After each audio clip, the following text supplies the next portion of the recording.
Bonsoir mes amis et bienvenue à Isolation Libations avec moi, Joey Joyce. Yes, that's right. Tonight, my friends, we will be flexing those high school French muscles with a very French name cocktail, the Vieux Carré. However, the Vieux Carré is not from France, it's from New Orleans, because Vieux Carré means Old Square, and that's what they called the French Quarter in New Orleans long ago. This is a classic cocktail. It's a post-Prohibition classic cocktail. It comes from 1938 from the Hotel Monteleone in the French Quarter by a bartender named Walter Bergeron. It was at the bar that is now the Carousel Bar in the Hotel Monteleone, pardon me. It's the one that slowly rotates. I tried to get on there last time I was in New Orleans, but it was packed. It was too full. So unfortunately, I could not have a Vieux Carré at the Hotel Monteleone Carousel Bar. But next time, because I'll be back New Orleans. I love that town. So this is going to be the cocktail that we will be pairing with Brian Chartrand's sweet tunes tonight on his happy half-hour live on Facebook, 5 o'clock West Coast time. Maybe if we're lucky, I'll play a little Printemps à Paris, which again is a French song, but same language. So there's a tie in there. We'll see what he does. That guy, he's a wild man. Who knows? This cocktail also is kind of part 2 of my Let's Make Cocktails for Cindy and Lars segment. Those are 2 of my fantastic regulars back at Lucky Belly and Livestock Tavern in Chinatown, Honolulu, Hawaii. Miss those guys. They always were fantastic every time they come to the bar. Just good people to have sitting at your bar. Cindy, we did the refreshing, kind of fruity vodka cocktail. And then this cocktail tonight, the Vieux Carré. Lars would never turn one of those down. Just don't make it too sweet for him. He doesn't want too sweet. But so a little about this cocktail. Again, from New Orleans, 1938. To me, this is a really good next level cocktail. If you're already familiar with old fashions, Manhattans, maybe a Boulevardier, this is kind of taking things just another step further, a little bit more complex, a little more, some more flavors going on in there, and it is definitely a little bit more complicated to make. Still, not hard. I can do it, so you can do it too. Neat thing about this too is that New Orleans had so many different cultures going on, still does. It's a really unique town, and this cocktail too, it's got ingredients coming from all over the town, all over the place. Just it has 2 types of bitters. We're going to be using Angostura bitters, and that comes from classy. That comes from Trinidad, to the West Indies. Then you've got the Peychaud bitters, which New Orleans local bitters, has a nice little kind of anise note to it, real delicious. And then we have the Benedictine. I don't know if you can see that. Benedictine, a French liqueur, herbal liqueur, made by monks, and apparently the recipe is from 1510. 1510, that's crazy. That is less than 20 years after a bunch of haoles from Europe bumped into North America and ruined the lives of so many native folk. Sorry, wasn't my people. I was in Ireland. I don't know what I was doing. Anyway, that's an old liqueur. So, but anyway, that's French. Then some sweet vermouth. We're using Puntimez tonight. So, little Italian flair going on there. Then another thing from France, brandy or cognac. Tonight I am actually keeping it American with some Copper and Kings American brandies. Pot still brandy from Louisville, Kentucky. So just up the Mississippi from New Orleans. Really good stuff. I unfortunately never got to use it while I lived in Hawaii, but now that I'm back on the mainland, I can get my hands on it. So you better believe I'm using it because I like it a lot. But if you have brandy, cognac, definitely great to use as well.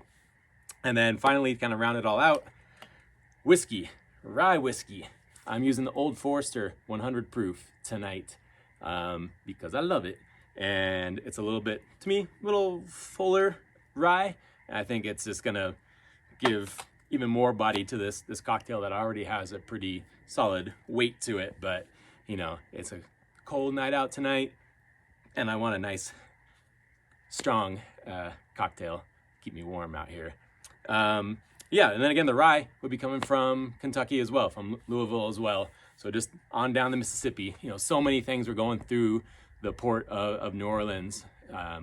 Really, you had access to a lot of different things and, you know, different cultures, different ingredients. Great town, fantastic town. If you haven't been, go, absolutely go. So enough of me talking. Let's go ahead and build this. I got a little small table today, so it's a little crowded. Got a lot of ingredients happening, but you know, we'll make it work. So your first bitters, the Angostura, I'm gonna do 2 dashes. And again, probably you notice me always doing 3 when I say 2. I don't know, if you're very observant, you'll notice. But that's because it's a new bottle, and when it's new, the dashes are smaller. So again, I've said this before, when it starts getting lower, you do 1 dash and it's like, oh, it's like 2 or 3 when it's a brand new bottle. So again, you'll learn to gauge that, taste your stuff, and you'll notice, well, maybe that's needs a little bit more bitters, or maybe that I went a little heavy on it. But you can get the little bitters bottles with the dasher top that's gonna be precise, and that's probably makes more sense to do. I'm a stubborn dude, and I like it in this, and I like to eyeball it, but I am who I am. So next up, I gotta stop talking. Peychaud bitters, 2 dashes of the Peychauds as well. And just like that, I did 3. But they're coming out small. Okay, recipes for this one. You see a lot of 3/4 ounce equal parts for the sweet vermouth, brandy, and whiskey, and then maybe like a bar spoon of Benedictine. What I like to do, and I don't think Lars ever minded, is I would go 1 ounce, 1 ounce, 1 ounce, and then 1/4 ounce of Benedictine. So it's kind of bumping up the amounts a little bit. Again, with the Benedictine, do be careful that you don't go too much on it, because it does have a lot of sugar in there too.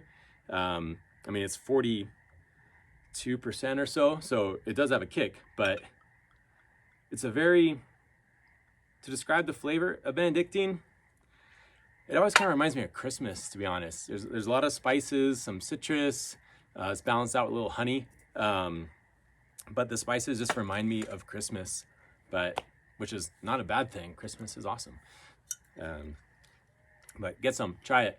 It's a fun one to have around the house, and it'll last you for a long time. You're never using more than like a 1/2 ounce at the most. So that bottle will last you for quite a while. So worthwhile investment.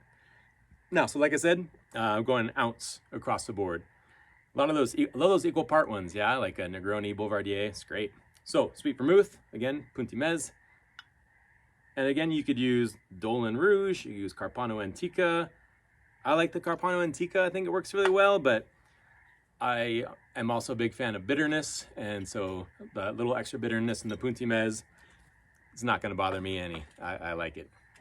Now our Copper and Kings brandy. Let's open it. There we go. 1 ounce. I think you heard me say that before.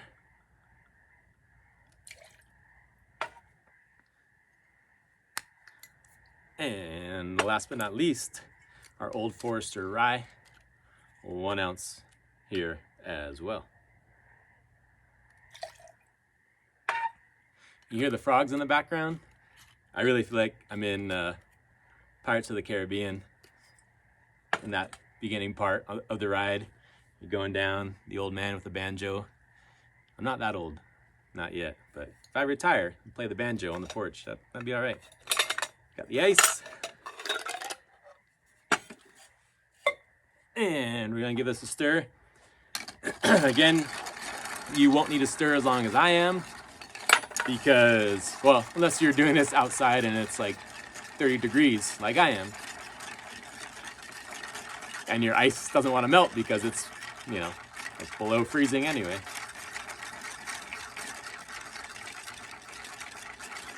I think that's about good.